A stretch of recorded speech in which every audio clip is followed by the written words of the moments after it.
যখন ইন্ডাস্ট্রি ছেড়ে দেয় তখন বলা হয় ওরা নিজেরাই সরে গেছেন। যখন কেউ অভিযোগ করেন তখন বলা হয় ওরা অতিরিক্ত দাবি করেছিলেন। সত্যি কোথাও মাঝামাঝিতে।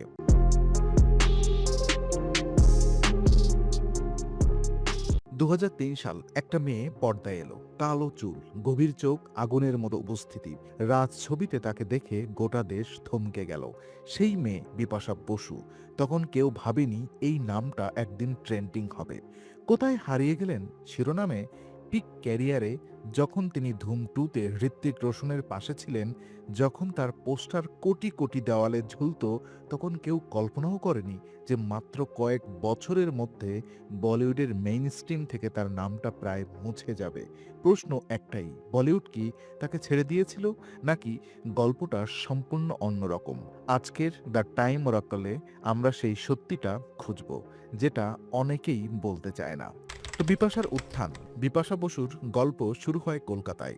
১৯৭৯ সালে জন্ম নেওয়া এই বাঙালি মেয়ে মাত্র ১৬ বছর বয়সে মডেলিং শুরু করেন। এত কম বয়সে কাজ শুরু করা মানে জীবনের সবচেয়ে গুরুত্বপূর্ণ সময়টা তিনি ক্যামেরার সামনে কাটিয়েছেন। ২০০১ সালে আজনবী দিয়ে বলিউডে এন্ট্রি, তারপর রাজ। রাজ ছবিটা তার জীবন বদলে দিয়েছিল। সেই হরর থ্রিলার ছবি বক্স অফিসে ধুমধাম সাফল্য পেয়েছিল। বিপাশা পরিচিত হলেন বলিউডের সবচেয়ে সাহসী ও অ্যাক্ট্রেস হিসেবে। এরপর একটার পর একটা হিট, ধুম 2, নো এন্ট্রি, জিসম, বুড্ডা মার গায়া রোড পে, ঋত্বিক রোশন, জন আব্রাহাম, অক্ষয় কুমার, বলিউডের সব বড় নামের সঙ্গে তিনি কাজ করেছেন। কিন্তু এই উজ্জ্বল ক্যারিয়ারের পেছনে একটা ব্যক্তিগত গল্প চলছিল, এবং সেই গল্পটাই পরে সব কিছু বদলে দিয়েছিল। জন আব্রাহামের সঙ্গে সম্পর্ক, ৯ বছর বলিউডের সবচেয়ে আলোচিত কাপল, রেড কার্পেটে একসাথে, ম্যাগাজিনের কাভারে একসাথে। পাবলিক ছিল পাগল, মিডিয়া ছিল পাগল। কিন্তু ২০১১ সালে সেই সম্পর্ক শেষ হয়ে গেল, কোনো অফিসিয়াল বিবৃতি ছাড়াই, শুধু নীরবতা। তো যে ভাঙনের কথা সবাই জানে কিন্তু পুরোটা কেউ বলে না। জন আব্রাহামের সঙ্গে বিচ্ছেদের পর বিপাশা প্রকাশ্যে স্বীকার করেছিলেন সেই সময়টা তার জীবনের সবচেয়ে কঠিন অধ্যায় ছিল। ৯ বছরের সম্পর্ক ভাঙলে যা হয়, একটা মানুষ ভেতর থেকে ভেঙে পড়ে, বাইরে হাসলেও ভেতরে ঝড়। বিপাশা পরে একাধিক সাক্ষাৎকারে বলেছেন সেই ব্রেকআপ তাকে মানসিকভাবে এতটাই ক্ষতিগ্রস্ত করেছিল যে তিনি কাজ থেকে সরে এসেছিলেন। ক্যামেরার সামনে দাঁড়ানোর মনোবল ছিল না। কিন্তু শুধু ব্রেকআপই কি কারণ? না, এখানেই গল্পটা আরও জটিল হয়। ২০১১ সালে জনের সঙ্গে বিচ্ছেদের কিছুদিন পরেই জন বিয়ে করেন প্রিয়া রুঞ্চলকে। এত দ্রুত বিয়ে ৯ বছরের সম্পর্কের পর? মিডিয়া তখন প্রশ্ন তুলেছিল, জন কি আগে থেকেই প্ল্যান করেছিলেন? সেই প্রশ্নের উত্তর আজও পুরোপুরি স্পষ্ট নয়। কিন্তু বিপাশার কষ্টটা ছিল বাস্তব, এবং সেই কষ্টের দাগ তার ক্যারিয়ারেও পড়েছিল। তো হররের খাঁচায় বন্দী। ব্যক্তিগত জীবনের পাশাপাশি আর একটা সমস্যা তৈরি হচ্ছিল। বলিউড তাকে একটা ছাঁচে ফেলে দিচ্ছিল। রাজ সিরিজের সফলের পরে আপটা মোটামুটি, ক্রিয়েচার 3D বক্স অফিসে ফ্লপ, রাজ 3 টানা হরর। দর্শক বুঝে গেল বিপাশা মানেই হরর। কিন্তু এটা কি তার পছন্দ ছিল, নাকি ইন্ডাস্ট্রি তাকে এই ঘরের আটকে রেখেছিল? যখন কোনো অভিনেত্রীকে একটা নির্দিষ্ট জনরায় টাইপকাস্ট করা হয়, তখন অন্য পরিচালকরা তাদের অন্যভাবে কল্পনাই করতে পারেন না। বিপাশার ক্ষেত্রে ঠিক সেটাই হয়েছিল। জিসমের স্টোরি ইমেজ, রাজের হরর ইমেজ, এই দুটো মিলিয়ে একটা ব্র্যান্ড তৈরি হয়েছিল, যেটা থেকে বের হওয়া তার পক্ষে কঠিন হয়ে গিয়েছিল। বলিউড ইন্ডাস্ট্রির বিশ্লেষকরা বলেন যে অভিনেত্রী সময় মতো রিইনভেনশন করতে পারে না, ইন্ডাস্ট্রি তার পেছনে ফেলে এগিয়ে চলে যায়। দীপিকা পাড়ুকোন করেছিলেন, কঙ্গনা করেছিলেন, আলিয়া ভাট করেছিলেন। বিপাশা সেই ট্রানজিট করতে পারেননি, অথবা করার সুযোগই পাননি। কাল্লি বিল্লি থেকে হামসকল পর্যন্ত বিপাশা ক্যারিয়ারে আর একটা অধ্যায় ছিল যা কখনো আলোচনার বাহিরে যায়নি। কারিনা কাপুরের সঙ্গে দীর্ঘদিনের ঠান্ডা যুদ্ধ। মিডিয়া রিপোর্ট অনুযায়ী কারিনা একসময় বিপাশাকে কাল্লি বিল্লি বলে উল্লেখ করেছিলেন। সেটা ছিল একটা স্পষ্ট খোঁচা। বিপাশা সেটা জবাব দিয়েছিলেন নিজের মতো করে। এই দ্বন্দ্ব বছরের পর বছর চলেছিল।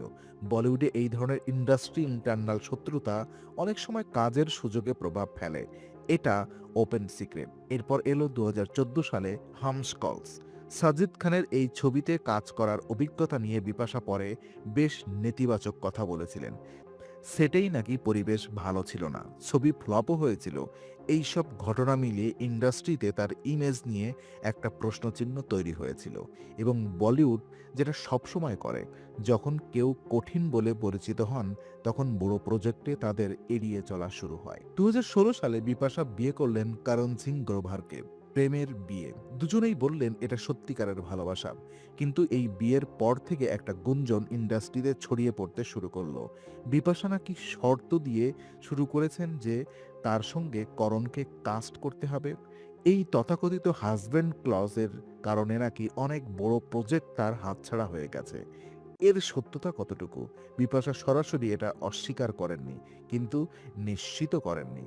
তবে 2020 সালে এমএক্স প্লেয়ারে ডেঞ্জারাস ওয়েব সিরিজে দুজন একসাথেই কাজ করেছেন। প্রশ্ন হলো, এই সিদ্ধান্ত কি তার ক্যারিয়ারে প্রভাব ফেলেছে? অনেক ইন্ডাস্ট্রি ইনসাইডার মনে করেন হ্যাঁ, বলিউডের মেইন স্ট্রিম পরিচালকরা এই ধরনের শর্ত মানতে চান না। তারা তাদের কাস্টিং নিজেরাই নিয়ন্ত্রণ করতে চান। এবং যখন কোনো অভিনেত্রী এই ধরনের শর্ত দেন, তখন পরিচালকরা অন্য কাউকে বেছে নেন। এই গল্পের মাঝে বিপাশা নিজে কিন্তু একটা কথা বলেছেন, এবং সেটা সবচেয়ে গুরুত্বপূর্ণ। তিনি বলেছেন বলিউড তাকে বাদ দেয়নি, তিনি নিজেই ধীরে ধীরে সরে এসেছেন।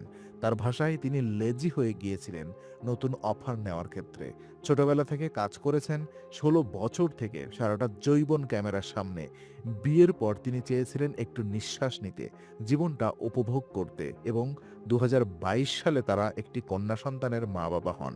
মাতৃত্বের পর বিপাশা আরও বেশি পারিবারিক জীবনে মনোযোগ দিয়েছেন। কিন্তু প্রশ্ন থেকে যায়, যদি সত্যি ইন্ডাস্ট্রি তাকে যথেষ্ট সুযোগ দিত, তাহলে কি তিনি এই লেজিনেসের কথা বলতেন? নাকি সুযোগ না পাওয়াটাকেই সহজ ভাষায় লেজি বলা হচ্ছে? এটা বলিউডের পুরনো গেম।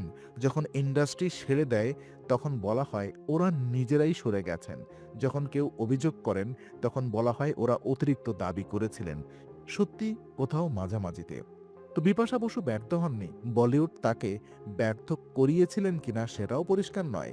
কিন্তু একটা জিনিস পরিষ্কার, 2000-এর দশকে যে মেয়েটা ভারতের প্রতিটি ঘরে পরিচিত মুখ ছিল, আজ তার নাম শুনলে মানুষ বলে, ও হ্যাঁ বিপাশা এখন কোথায় আছে? এটা কি শুধু তার সিদ্ধান্ত, নাকি এটা বলিউডের সেই নিষ্ঠুর নিয়মের ফল, যেখানে একজন অভিনেত্রীর বয়স বাড়লে চাহিদা কমে, ক্যামেরা সরে যায়, আর বলিউড বলে সে নিজেই চলে গিয়েছিল? বিপাশা আজ সুখী, পরিবার আছে, সন্তান আছে, কিন্তু পর্দায় যে আগুন ছিল সেটা কি আর ফিরবে? সময়ই বলবে। আর সময়ের কথা বলতেই তো দ্য টাইম অরাকল আছে। এই ভিডিও ভালো লাগলে লাইক করুন, কমেন্টে বলুন আপনি কি মনে করেন বলিউড বিপাশাকে ছেড়ে গিয়েছিল। সাবস্ক্রাইব করুন দ্য টাইম অরাকল, কারণ সত্যিটা সবসময় সামনে আসে।